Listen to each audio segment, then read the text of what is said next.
Okay, so I handed back your test, but I also gave you another sheet of paper. Um, Part of your grade on your syllabus is some essential skills. And I go through on your tests and your quizzes, and I kind of mark how you're doing on each of these things. And as we're getting towards the end, there are some people that really aren't making any improvements on particularly significant figures, unit analysis, and molar ratios.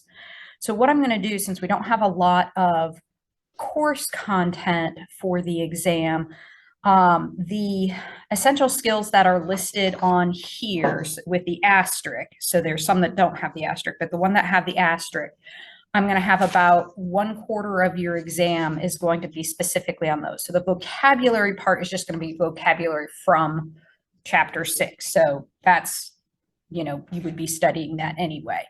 But do look back over your significant figures rules and look back over the molar ratios.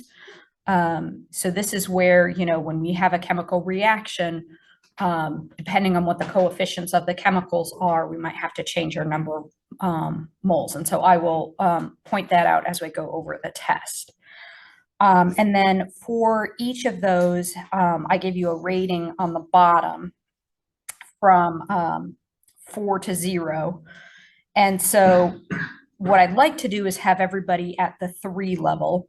4 is basically meaning that you're always getting that without too many problems. And I usually have a lot of people that they don't have any problems with significant figures. And that's one where I'm seeing a lot more of that this year. So I wanted to point that out. So you should be able to, on any of your tests, kind of go back and see the things that I've rated you on. I've also added a few other specific things that don't get worked into your grade. I just kind of want to see where you are. But these are the ones that that'll end up incorporating into your grade. And then the way that that would work is out of 10 points, I take your score, double it, and add 2. So if you had a 4, doubled would be 8, and then you would have a 10. And then if you have a 3, that would be an 8 out of 10. But because these things come up on various tests, you can have a number that's in between that. So you might have a 2.8 or something that would look at that. It also weights the more recent grade more heavily than the further past grade. So if you do well on Friday, then that's going to count more than what happened at the beginning of the semester. Questions about that? So now we are going to switch gears and look at electron configurations. And what we need to do is we need to figure out a simpler way to do electron configurations so we don't have to fill the orbitals. Oops, I didn't mean to do that. So let's just let that disappear. And we need to figure out how to do electron configurations for ions. So that's our goal.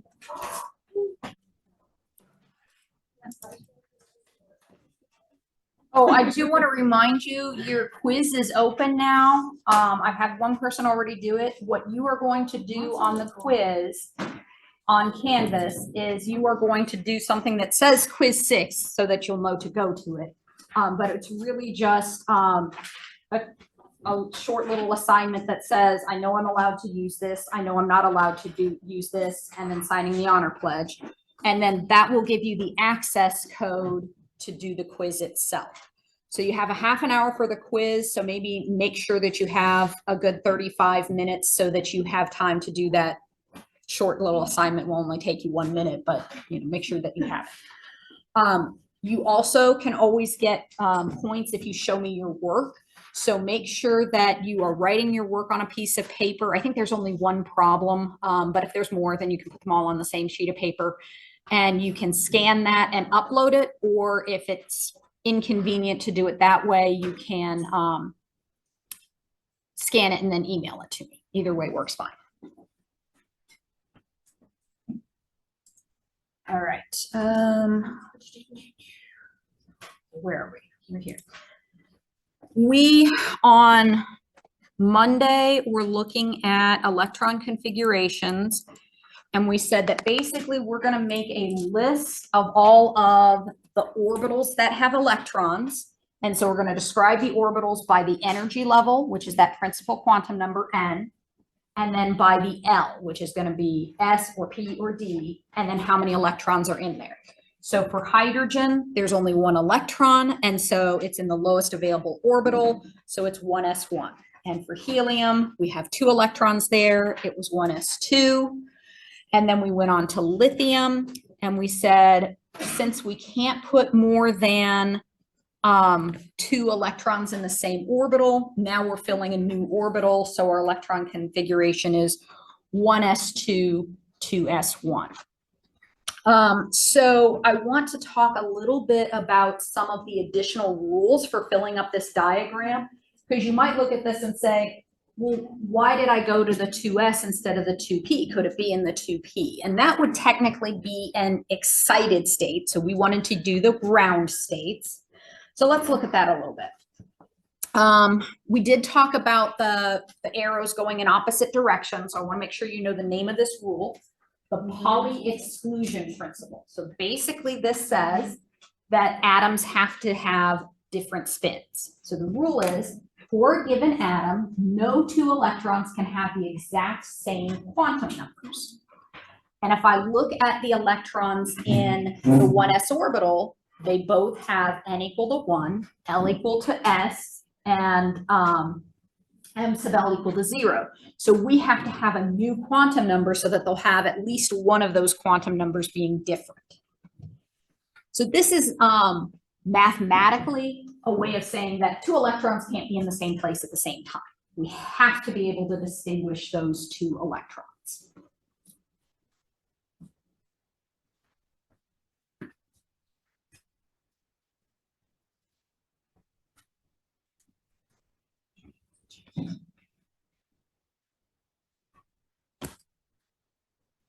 So if we have helium or lithium, we have those 2 electrons that have the same 3 quantum numbers, L, N, and M sub L. So we are going to run into an issue that we need to come up with a new quantum number. Oops, let me leave that there.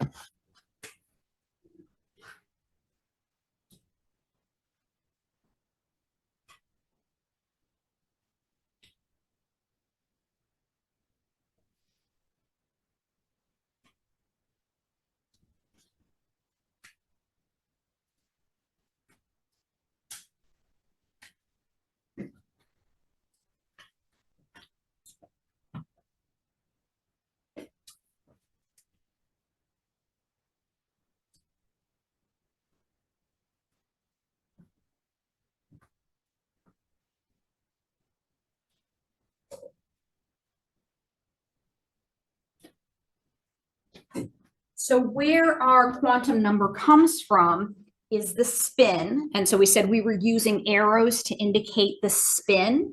Really, it's spinning in a circle, but rather than drawing a curved arrow, we're drawing an up or a down. And so what this rule is really telling us is that the 2 electrons in that orbital can't have the same spin. They have to spin in opposite directions. So how do we know that they're spinning? We can take the electrons and kind of narrow down which ones we're looking at. So there's a little hole there. You see 3 lines coming out. That's just kind of showing the splay of atoms going out. And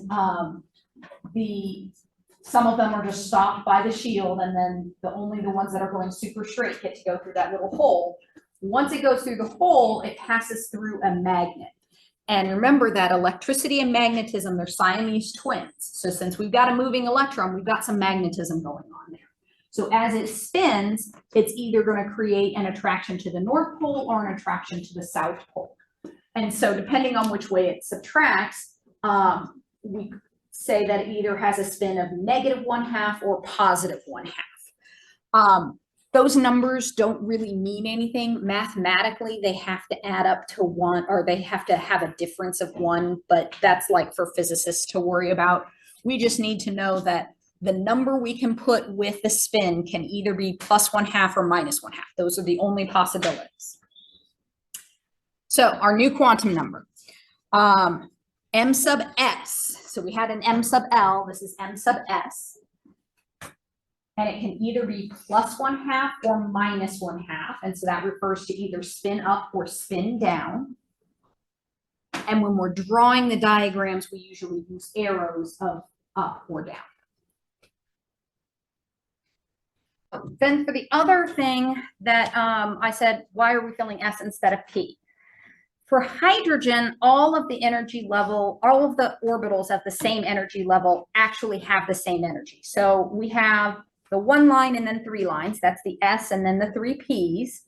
They're all exactly the same energy level.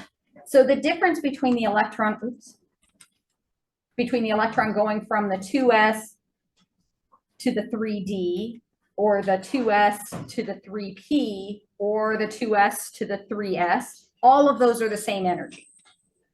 And so hydrogen has a very simple spectrum. Here's hydrogens, because all of those are exactly the same spot. All of those transitions fit right here. Okay. Helium, on the other hand, which is the one right above it, is more complicated.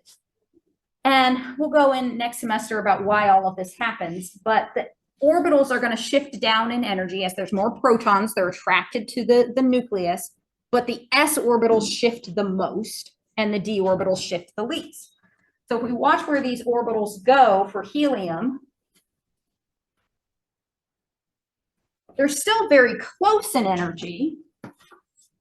The 2s here and the 2p orbitals are very close, but the 2s is just a little bit closer. And so when we put our electrons in, Aufbau says, hey, we have to fill the lowest orbital first, and the 2s is slightly lower than the 2p. Okay. So the rules we have so far, Aufbau, we've already talked about this one, fill from the bottom up. And what we just talked about says that in a given energy level, for n being equal all across, if everything is n equal 2, then the s orbital is going to fill before the p orbital. And then we talked about the Pauli exclusion principle, that the electrons in the same orbital have to have opposite spins. And also we have to limit it to 2 electrons.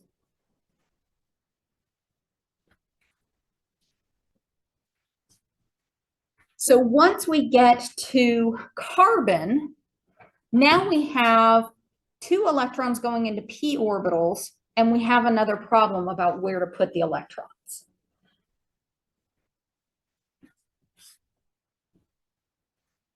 So in each energy level, the s is less than the p, but all of the p orbitals are the same as each other. Similarly, the p is less than the d, but all 5 of the d orbitals are the same energy as each other. So where do we put the electrons?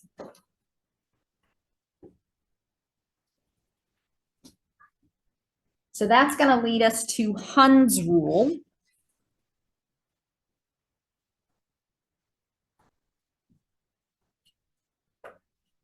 So often we say when orbitals are degenerate, that's a fancy way of saying they have the same energy. So when orbitals have the same energy, like all 3 of the p orbitals in level 2 all have the same energy, 2 things are going to happen. First of all, the electrons will spread out as much as they can. So I'm not going to put 2 electrons in the same orbital if I don't have to. They're both negative. They don't want to be around each other. So they're going to move into different orbitals if they can. And then the second thing is, if I have more than 1 unpaired electron, they're both going to be spinning in the same direction. So they'll either both be up or both be down, or all up, all down.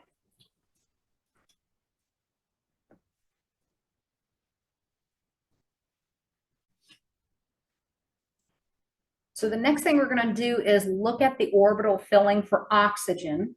So you might think about, what do you think that might look like? We start with, how many electrons does oxygen have? And then if I fill from the bottom up, where would those electrons go? All right. Anybody still need more time on this?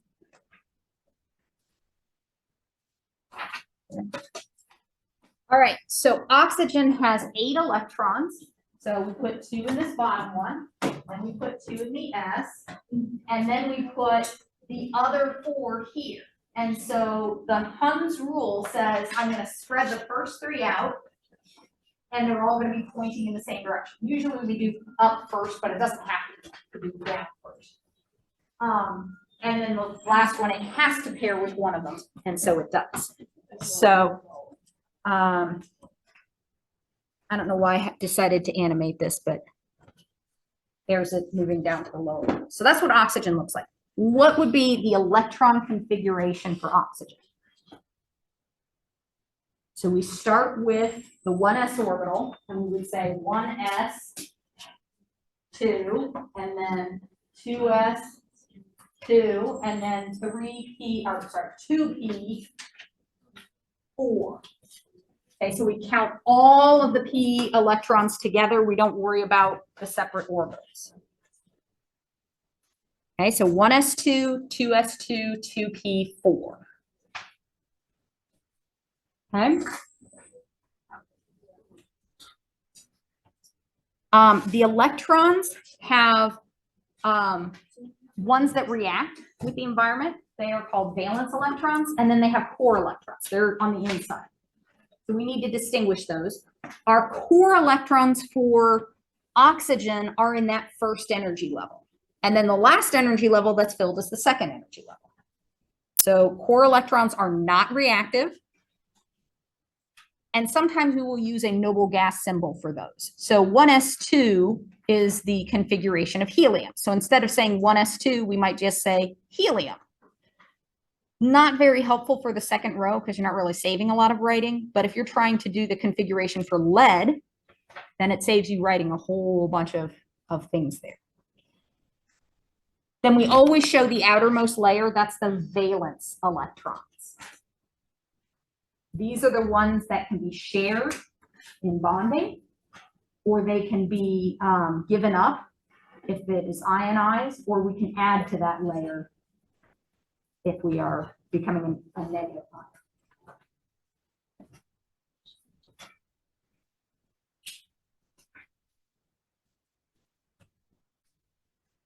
All right, so I want to get to 2 points very quickly here. One is about charges. Oh, your valence electrons are chemically reactive, and we always write that out. So this is what the noble gas configuration for oxygen would look like. Doesn't look a lot different, but that's what it would look like.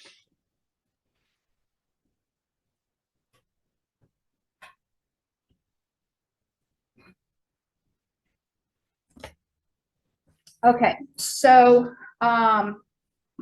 this is on Canvas. You can go and look at this. I'm going to kind of zip through the next couple of slides. So this one gives you step-by-step how to do the filling and the configuration, and that's what we've done.